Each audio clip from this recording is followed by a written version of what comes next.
어느 저녁입니다. TV를 끄고 집안이 조용해지는 순간이 있습니다. 하루를 어떻게든 버티고 식사도 정리하고 설거지까지 마치고 나면 몸은 소파에 기대 쉬고 있는데 그때부터 마음이 오히려 더 바빠질 때가 있습니다. 앞으로 10년, 20년은 어떻게 될까? 지금은 버티고 있지만 혹시 큰 병이라도 생기면 어떡하지? 아이들은 이 험한 세상에서 잘 버틸 수 있을까? 예전보다 손에 쥔 것은 조금 나아진 것 같고 시간도 예전처럼 그렇게 쫓기지는 않는 것 같은데 이상하게 마음은 더 자주 흔들리고 설명하기 힘든 불안이 조용히 올라올 때가 있습니다. 겉으로 보면 이 정도면 괜찮지 싶은데 속으로는 나는 왜 이렇게 불안할까? 한숨이 나오는 밤. 아마 이런 마음이 지금 인생 후반부를 살아가는 많은 분들의 속에서 자주 고개를 들고 있을지도 모르겠습니다. 그래서 오늘은 이 질문을 조용히 붙잡아 보려고 합니다. 예전보다 풍요로워졌는데 왜 마음은 더 불안해질까? 그리고 이 질문 앞에서 성경의 말씀 한 구절을 함께 천천히 떠올려 보려고 합니다. 먼저 우리의 현실을 한번 바라보면 좋겠습니다.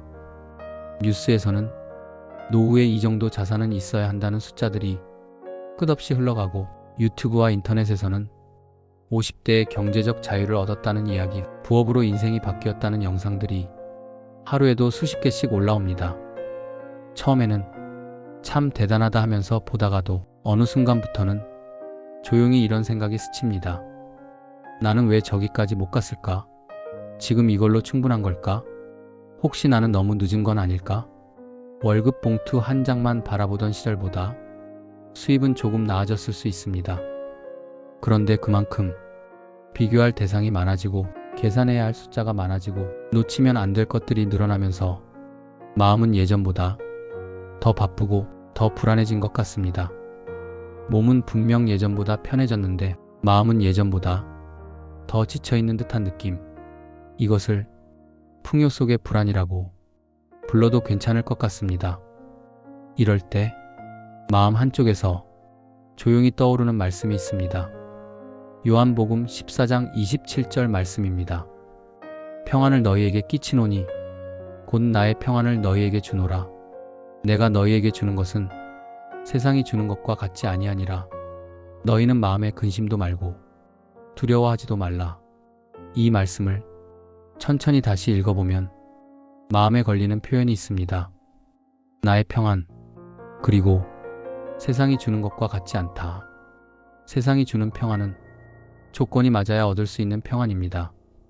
통장 잔고가 어느 정도 이상은 되어야 하고 건강검진 결과에 큰 이상이 없어야 하고 가정에 큰 문제가 없어야 겨우 느낄 수 있는 평안입니다.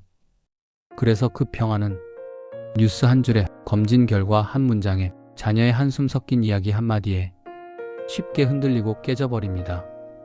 반대로 예수님이 말씀하신 나의 평안은 상황보다 관계에서 시작되는 평안인 것 같습니다.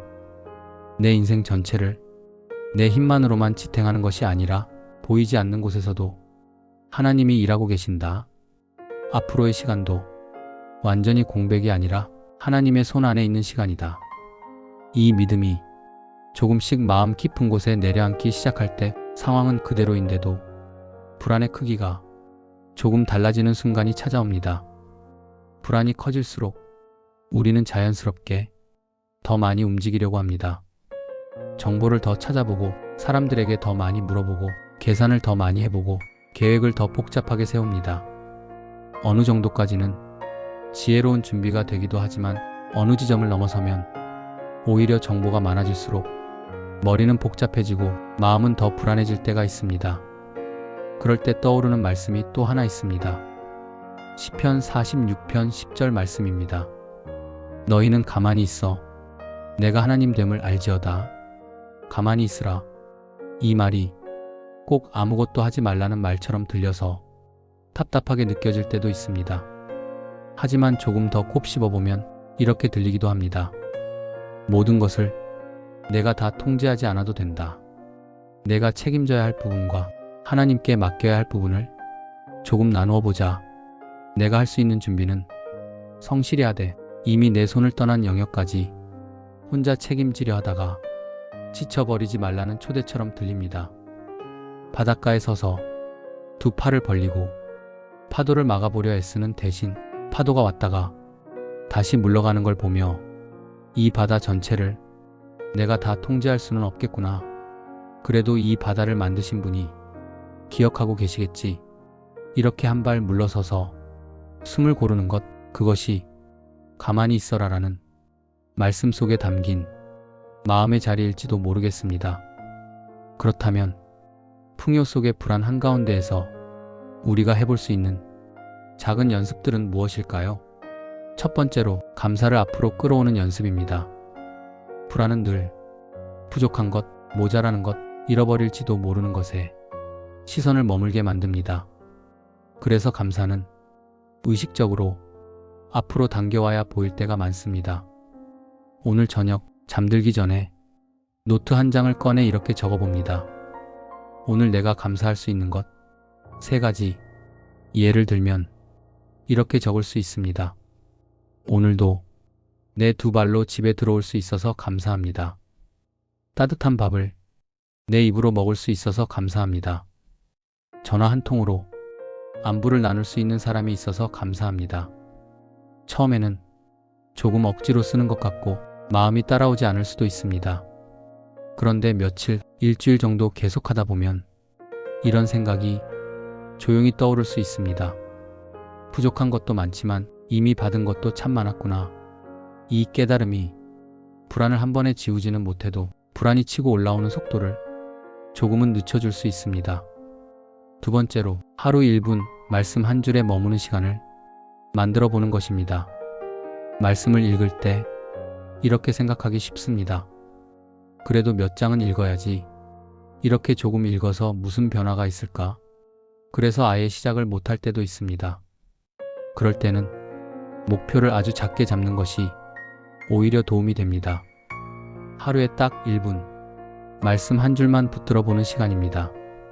아침에 눈을 뜨고 또는 잠들기 전에 성경책을 펼치거나 핸드폰 성경 앱을 켜서 요한복음 14장 27절을 입술로 천천히 읽습니다. 평안을 너희에게 끼치노니 곧 나의 평안을 너희에게 주노라. 한 번만 읽고 넘어가지 않고 2번, 3번 조금 더 천천히 읽어봅니다. 그리고 마지막에는 한 줄만 남겨봅니다. 세상이 주는 것과 같지 않은 평안. 오늘 하루 이 한 줄을 가슴 안쪽에 넣어두고 지내보는 것입니다. 일이 잘 풀릴 때도 마음이 괜히 불안해질 때도 속으로 조용히 한 번 더 되뇌어 보는 것입니다. 세상이 주는 것과 같지 않은 평안. 이 연습이 큰 변화를 단번에 만들지는 않겠지만 마음의 방향을 조금씩 다른 쪽으로 돌려놓을 수 있습니다. 세 번째로 비교를 잠시 내려놓는 날을 의도적으로 정해보는 것입니다. 요즘은 누구의 삶이든 손안에 펼쳐집니다. 나와 비슷한 나이의 사람들이 어떤 집에 사는지, 얼마나 모았는지, 어디를 다니는지 예전에는 알 수 없었던 것들을 이제는 너무 쉽게 알게 됩니다. 그만큼 마음속 비교는 더 자주 더 쉽게 일어납니다. 그래서 한 달에 며칠 또는 일주일에 하루 정도는 비교를 쉬는 날을 조용히 정해보면 좋겠습니다. 그날만큼은 나를 자꾸 초조하게 만드는 영상은 일부러 클릭하지 않고 과도하게 자극적인 재테크 성공담 대신 마음을 차분하게 하는 말씀 묵상, 감사와 평안을 돕는 콘텐츠를 더 의식적으로 선택하는 것입니다. 오늘은 다른 사람의 속도보다 하나님과 함께 걷는 나의 속도에 집중하는 날이다. 이렇게 마음속에서 조용히 선언해 보는 것입니다. 그 작은 선택 하나가 불안의 파도를 조금 낮춰줄 수 있습니다. 풍요 속에서 찾아오는 불안은 내가 잘못 살아서 생긴 증거만은 아니라고 느껴집니다. 어쩌면 이렇게 말하는 신호일지도 모르겠습니다. 이제는 숫자와 조건이 아니라 다른 기준 위에 마음을 올려놓을 때가 되었다. 세상이 주는 평안이 아니라 예수님이 주시는 평안을 다시 배우자. 오늘 이 시간이 그 평안을 향해 한 걸음 옮기는 조용한 시작이 되었으면 좋겠습니다. 지금 당장 불안이 사라지지 않아도 괜찮습니다. 대신 오늘은 크게 욕심내기보다 감사 3가지를 한번 적어보시고 하루 1분이라도 말씀 한 줄에 조용히 머무르는 시간을 가져보시고 비교는 잠시 내려놓는 하루를 살짝 정해보시면 좋겠습니다. 이렇게 작은 걸음들을 천천히 쌓아가다 보면 어느 날 문득 상황은 예전과 비슷한데도 마음이 조금 다르게 반응하고 있는 자기 자신을 발견하시게 될지도 모르겠습니다. 오늘 이 시간을 함께 걸어주셔서 감사합니다. 인생 후반부의 걸음마다 하나님의 평안이 조용하지만 분명하게 함께 하시기를 바랍니다. 오늘을 용기 있게 살아내시는 우리 모두를 황금지 예방과 함께 힘차게 응원드립니다. 샬롬.